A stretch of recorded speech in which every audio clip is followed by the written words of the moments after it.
Hi crochet friends, welcome back to my channel. I'm Stefania and today is lesson 8 of my Crochet 101 series. In this series, I break down the basics of crochet to help anyone go from an absolute beginner to a confident crocheter. In this lesson, I'll be showing you how I change colors mid-row. It's a bit of a longer lesson, so let's jump right in. When doing color work in crochet, I like to start with some graph paper. I've got this notebook where I sketch out different color work ideas. And today I'll be showing you how to make this little mushroom. The box that I've drawn is 10 by 10 stitches, so we're going to be making a little square. I've gone ahead and pre-prepared my row of 10 stitches, starting with a chain, then crocheting 10 stitches back across, and then I've begun my second row.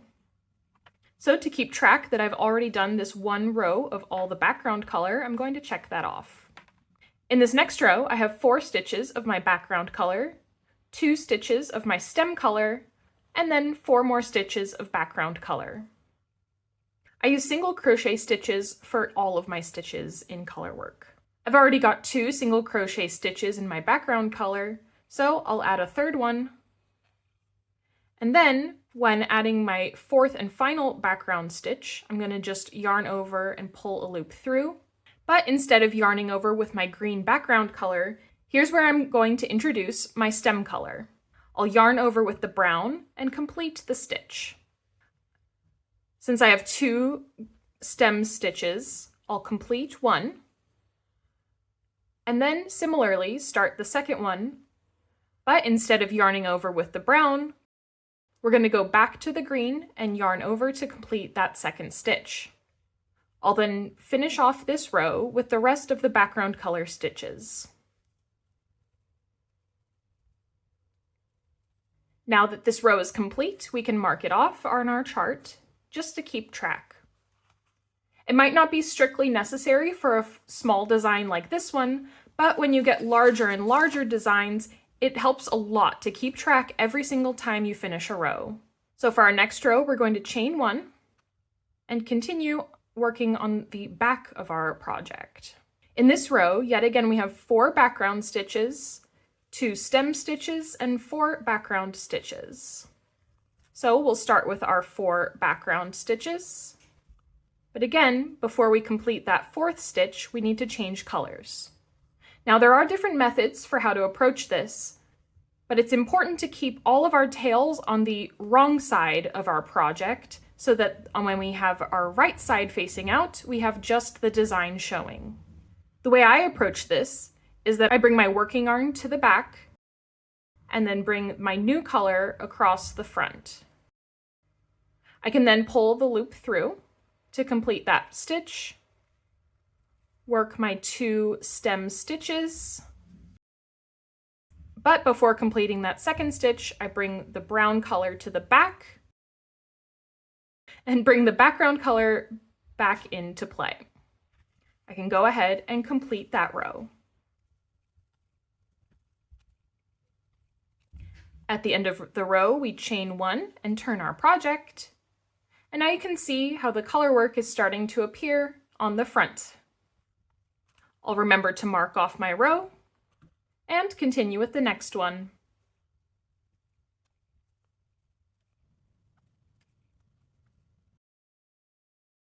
Before completing that final stitch, again, we change colors, complete a first stitch, and then change colors back when we're nearly done with the second stitch.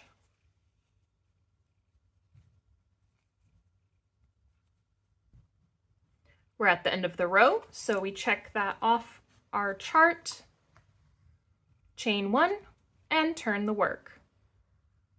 Since in this part of the chart we're done working with the stem color, in order to keep it a little bit easier to work with, I go ahead and trim that color off and tie a knot. Make sure not to tie your knot too tightly to distort the fabric, but make sure it's nice and secure so that your ends won't come undone. For this next row, we're introducing the mushroom cap color and the spot color. Since I'm working on the back side of the project, it's important to remember to work from left to right on the chart. So in this row, I have one stitch of the background color, so I'll start that stitch and not finish it.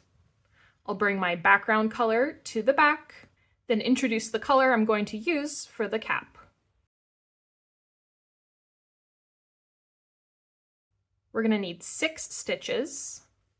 So we'll do 3, 4, 5, and before finishing the 6th stitch, we'll bring the cap color to the back and introduce the color for the spot.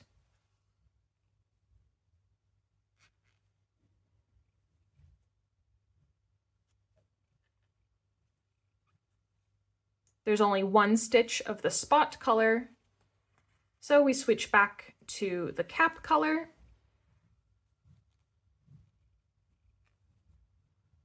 Do one stitch like that. And then without pulling it too tightly, we want to gently bring our background color all the way across the work so that we can pull that stitch through.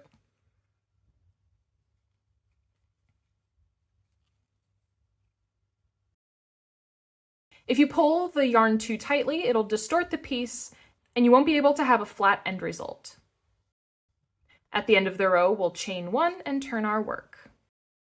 And remember to check off our chart.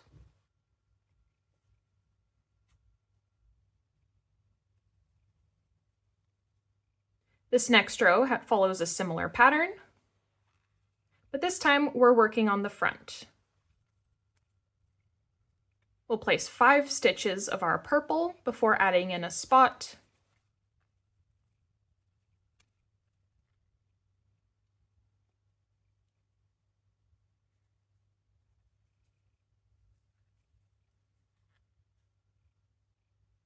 Before switching back to our purple to finish off the mushroom part of the row, before switching back to our green.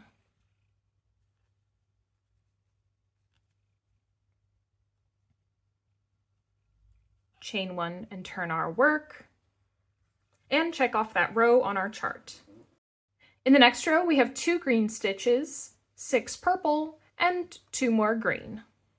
It's important when doing color work that you use yarns that have similar weights. If there's a large difference between the weight of your yarns, this will create an uneven texture in your project. That's not necessarily a bad thing, but it should be something that you're choosing to do instead of having accidentally happen.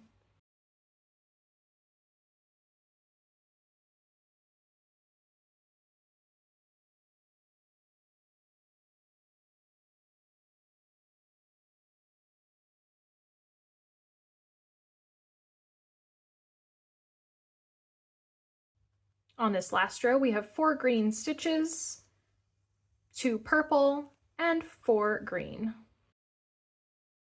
We're working on the back side, so we have to be sure to pull our yarns to the back before changing colors. Remember that whenever you're changing colors, don't finish the previous stitch, but instead use the new color to do the final yarn over and pull through.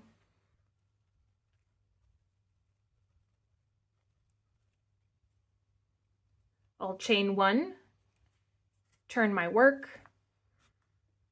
check off the row, and do the final row of all green stitches.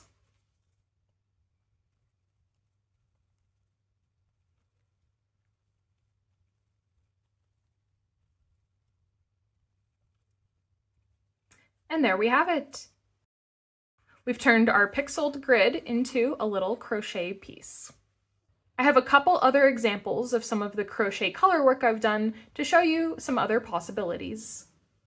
As a little sneak preview for a video I have coming up, I've been working on this pillow that has a lot of different color work in it. I also have this patch that I've been working on to show off my stance on generative AI.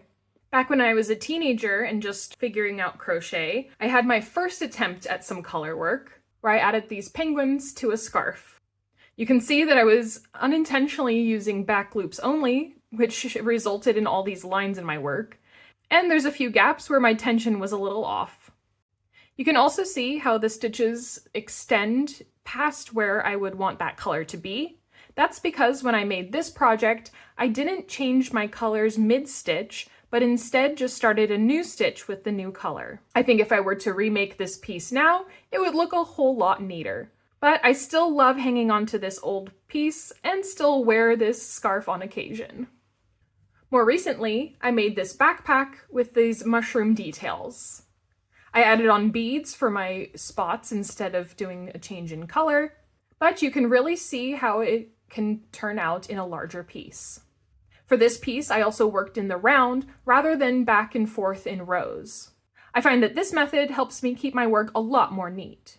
In addition, instead of carrying the yarns across the work, I covered them with the stitches. This results in the fabric being a lot thicker, but I don't have all of the loose yarns to fight against inside of my backpack. Thanks for watching till the end of the video. If you liked this video, make sure you hit the like and subscribe buttons, and if you loved it, make sure you share it with someone else who you think would also enjoy this video. That's the best way to tell the algorithm that more people need to see my content. I hope this video served as some inspiration for different projects that you can make using crochet colorwork.